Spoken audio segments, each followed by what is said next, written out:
Instead of telling you what I think you should be doing or how you could be better, I thought, well, let me just speak from the heart, speak from my gut, and really not have anything prepared, but just tell you what's worked for me.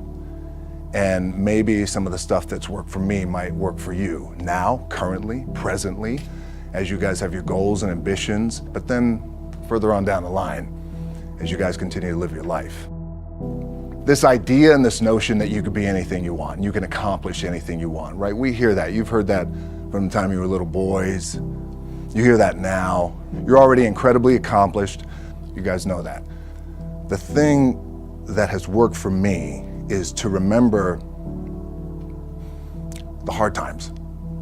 So, and I'm sure you guys all have your processes. And again, I'm going to tell you what's worked for me. So before a big movie comes out, before, back in the days when I was wrestling with WWE, a WrestleMania match, anything big that would happen, I would always take a moment and I'd just remind myself, all right, I was evicted when I was 14. We were kicked off the island. We couldn't live in Hawaii. Had no place to live. A lot of shit happened then when I moved to Nashville. I was arrested multiple times by the time I was 16 years old. I would remember that, and it allows me then to be present in the moment and understand, holy shit, the stuff I have around me right now, this is the shit that I dreamed of when I was a kid. I am here. I played for University of Miami, played for great teams. Warren Sapp, Ray Lewis, they were my teammates. They were balling. Warren Sapp was playing tight end that time.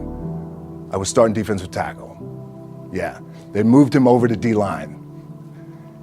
And he looked at me, he's like, yo, dude, I'm gonna take your spot. And I said, you ain't taking my spot. He said, I'm gonna take your spot. I said, no, you ain't. We battled, and he took my spot. Now you can imagine how that with me, because there goes my opportunity. He went in, switched to defensive tackle, lit the world on fire. Well, what that did, it crushed me, it crushed my dreams. I had a piss poor senior year, zero production, no NFL, no combine invite, nothing. Finally went to the CFL, Calgary Stampeders, making $250 a week Canadian. Now I had to send that home to my wife at that time. Had no money. So I remember that. When I got cut from Canada, my dad in his pickup truck came down 4 o'clock in the morning, picked me up in Miami from Tampa. We lived in a little apartment in Tampa. He drove down in his little pickup truck to Miami to get me when I was cut from the CFL. And I thought, well, I leave home like you guys left home. I'm ready to tackle the world, to get after it, achieve my dreams and goals. Crushed by 22, 23 years old. Now I got to move back in with my mom and dad. I played on great teams though. Wait a second, this is not supposed to be my future. I'm supposed to be in the NFL right now. I'm supposed to be making a lot of coin and buying my parents buying me taking care of my wife, but it never happened. So I pulled out my wallet, I thought, well, let me see how much money I have. I opened it up, I had a 5, a 1, and change. Well, at least I rounded up to $7. But I thought, God, ain't this a bitch? I got $7 in my pocket. Where the f do I go now? What do I do? I can't go back to CFL. The point comes where you hear that voice, the big run's over. Like, you're done, right? So I heard that voice. So as Coach was saying, man, I hold on to that. I'm telling you, my back is up against this mother. We laugh, we joke, we have a good time, but my back is still up against this mother. I do not forget it. What this also helps me do, and again, it works for me, is at some point, you gotta be tired of not being number one. You have to be, and you gotta play angry, and I play angry. Now, I'm cool and calm with my approach, and when I step out on my field, which is a set, or, you know, like, there's some, and you're always gonna have haters, and haters are like, well, God damn, man, how many movies are you gonna make, or how much shit are you gonna do? Like, you do a lot of shit. I say, yes, it's my ambition. Of course, why not? I could do it, yeah. I love what I do. And not only that, but in what world do we not work every day? My back is up against this thing, you know, and I started to play angry, by the way, and I still play angry.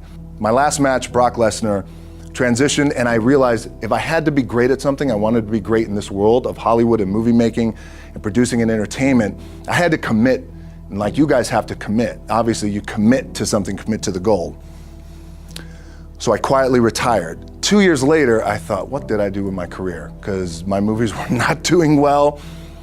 I was written off. I was like, it was around 2006, 2007. I was like, I pulled a Jim Brown. I left when I was on top, like #1 in the wrestling business, and I left. It was a ballsy, gutsy, some call it stupid move, but I had to commit and I had to follow what was in my gut. What helps me is to keep the hard times in the front of my mind, because it allows me to go into these big moments that I've worked my ass off, and you guys have worked your ass off. It allows me to go into these big moments with a different perspective. What it also does for me, and again, this is what works for me. Like, my back is up against this mother. Every day, it's against this fucking wall.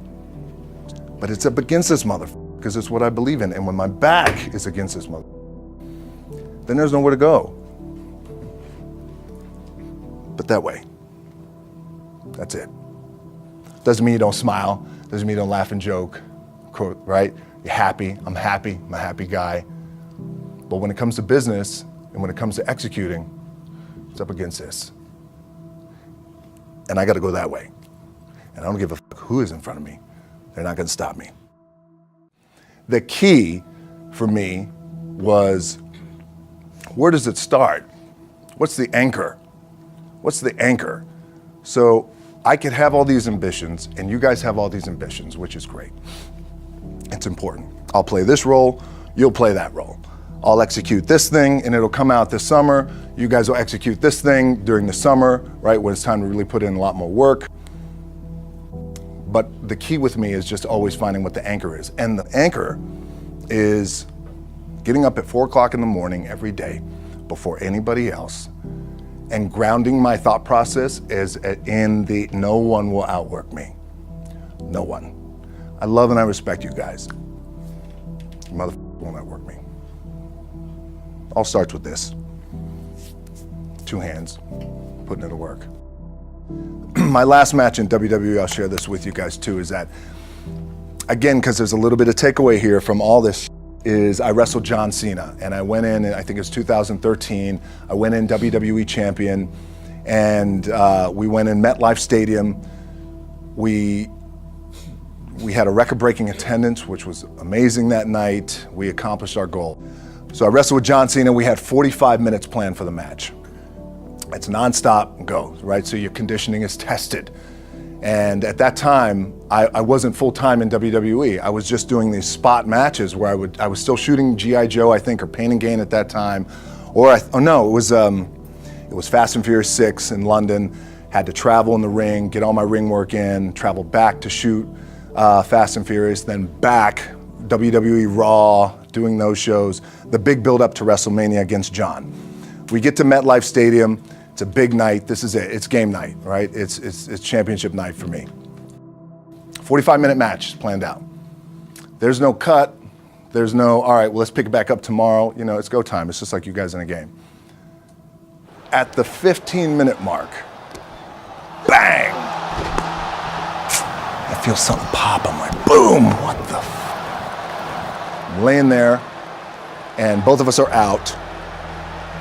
I said, oh, fuck, something's going on. And I stick my hand, now there's 85,000 people, right? And we're just laid out like this. I kind of roll over, I stick my hand down in my trunk just to see, I want to make sure that there was no bone sticking out.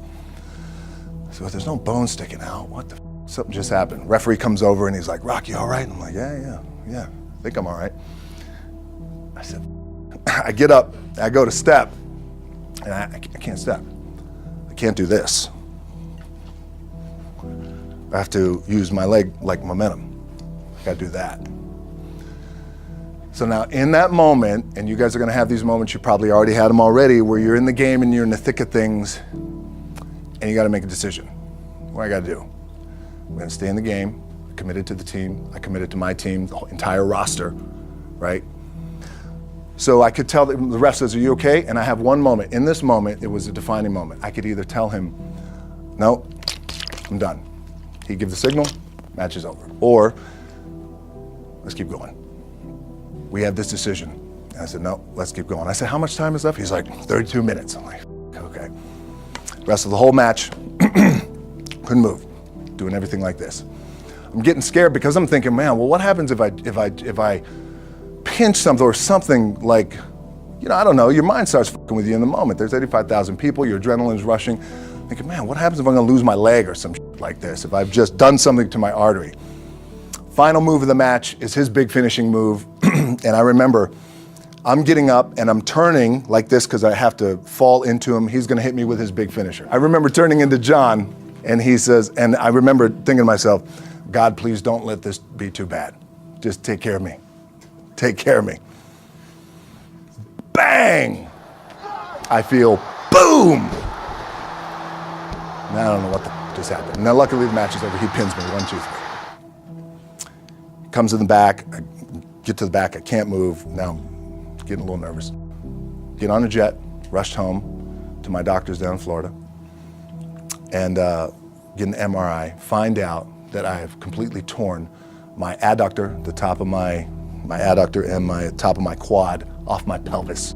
What I was proud of was to walk out on my own, but not only that, but in this moment where the odds are against you, people are watching, your team's depending on you, you either say, I'm done, or this whatever the is going on, it's temporary, and it may fuck me up at some point down the road.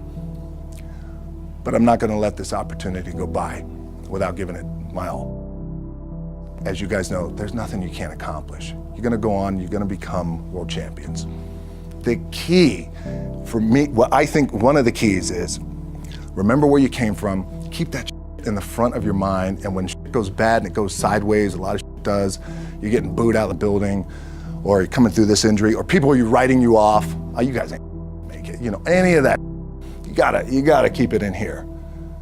And it really has to, it should drive you. It should. It works for me. It should drive you.